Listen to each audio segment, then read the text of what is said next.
Yeah, my name is David. I'm a senior at Penn studying cognitive science and computer science. During my freshman summer, I interned at a startup accelerator in Singapore. My sophomore summer, I interned at Uber Philippines, and my junior summer, I interned at Urban Airship in San Francisco. I applied to a couple of schools, including Penn, Berkeley, UCLA, Northwestern, Harvard, Stanford, Cornell. I was accepted to Penn, Berkeley, UCLA, and Northwestern. And then getting into Harvard and Stanford and Cornell. I think a big part of the college admissions process is really finding your niche and kind of like building a story behind everything that you've done so far.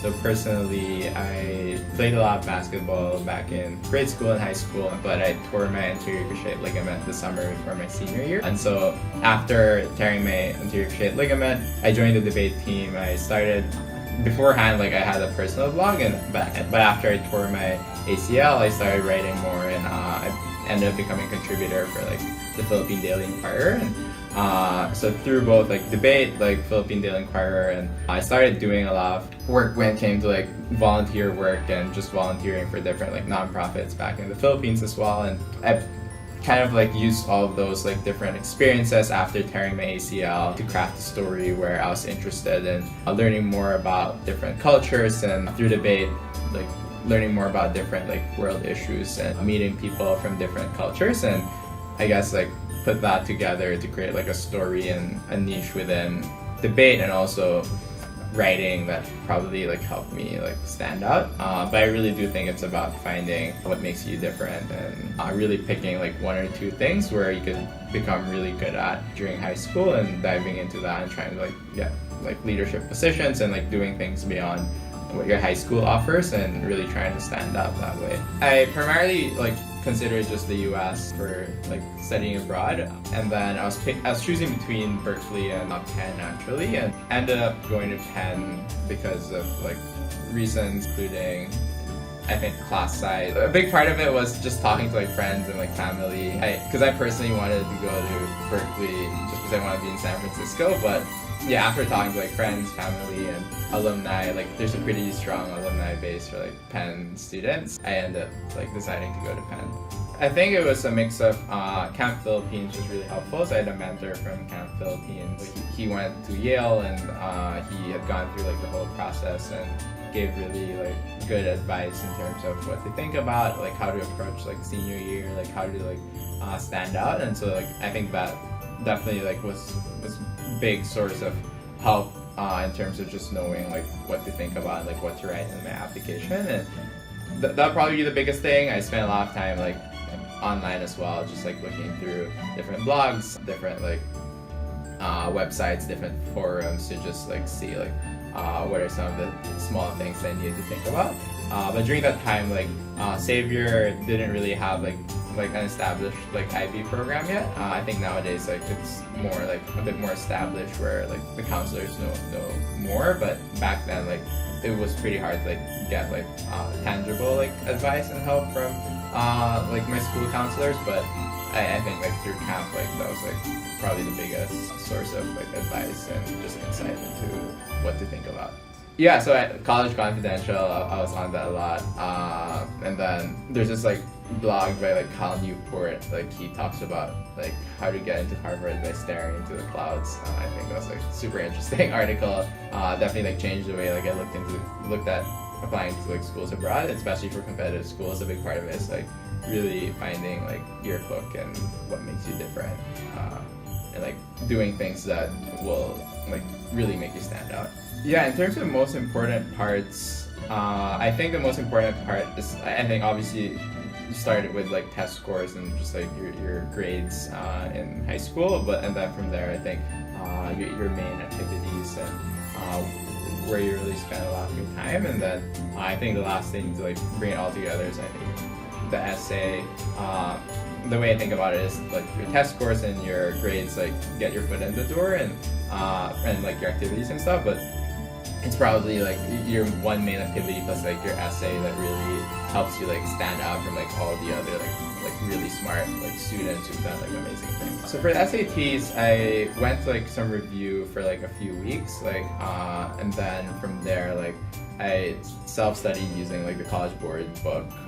It was a lot of just like, I think the best way to probably study for it is like take a lot of like practice exams. I think there's nothing that replicates like the SAT better than practice exams and being able to, because there's like a certain like type of question that they ask like for SATs, and once you're familiar with all the possible types of questions, and you get that through like practicing from answering a lot of like practice tests, it shouldn't be like too hard. Right. So I started out by just like listing down like a bunch of like ideas I could write about, and then drafting a few of them, and then from there I think it was really a process of thinking about what would complete my application, or like if I had to like write or add something to my application, what would it be, or like and I think that definitely like helped me like kind of like pick like what topic to choose, because it felt like if I didn't write about that topic, like my application wouldn't be complete, and so I ended up like choosing that topic and ended up just drafting another version of that, and then just like doing a lot of like revising until it seemed like every word made sense. It had a reason to be in the essay. I got like I asked like my camp mentor to like look over it, and then my parents, my family and friends looked over it, but aside from that, like and then after that submitted it. I think it varies per school. Like here at Penn, like freshman year, you're supposed to live in the dorm, and so everybody lives on campus, and then from there, like sophomore year onwards, it's up to you whether you want to live on campus or off campus. And so like my first like sophomore junior year I still lived on campus. Right now I'm living in a house with a bunch of different friends, and that process was a bit more tedious, where you have to like look for a lease and talk to like different landlords and try to find like vacant space and get people together, and which is probably like the process for most grad students, where at least for here at Penn, like most of them live in like Center City, and you have to like look for housing on your own. I think it depends like what you want to get out of studying the US, just because one, it's very expensive, and so sometimes like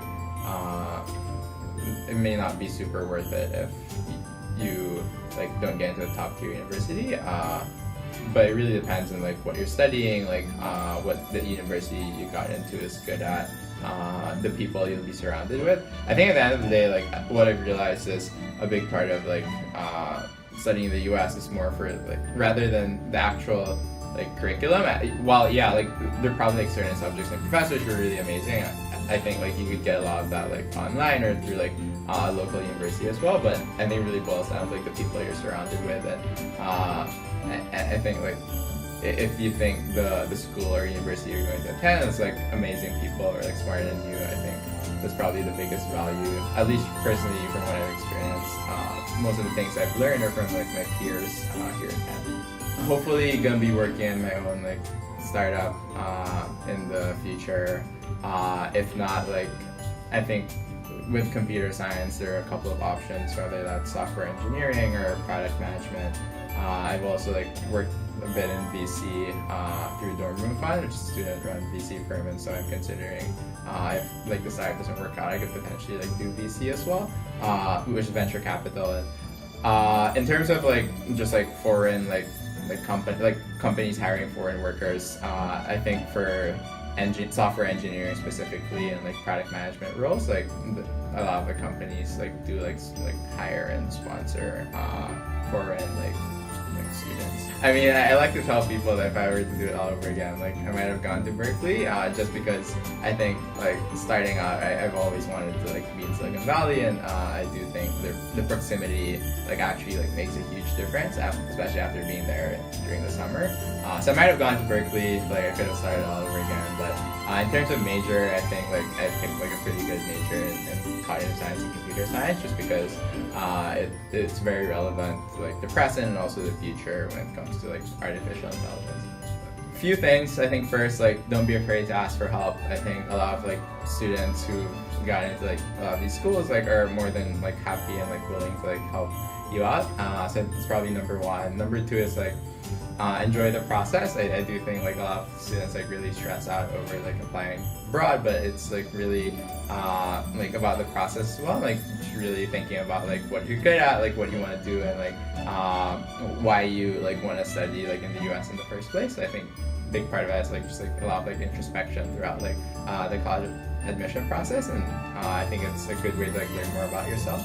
I think the third thing is have friends like with you like throughout the process, like talk to people who are also like applying to like abroad or to like schools in the U.S. and I do think like some of my best memories when I was like going through the college admission process was just working with friends and like putting together applications, reviewing for the SATs, and just like celebrating like the highs and lows. And I do think that like I got a lot closer to a lot of my friends through that. If you have any more questions, do create like a profile at like friendabroad.com.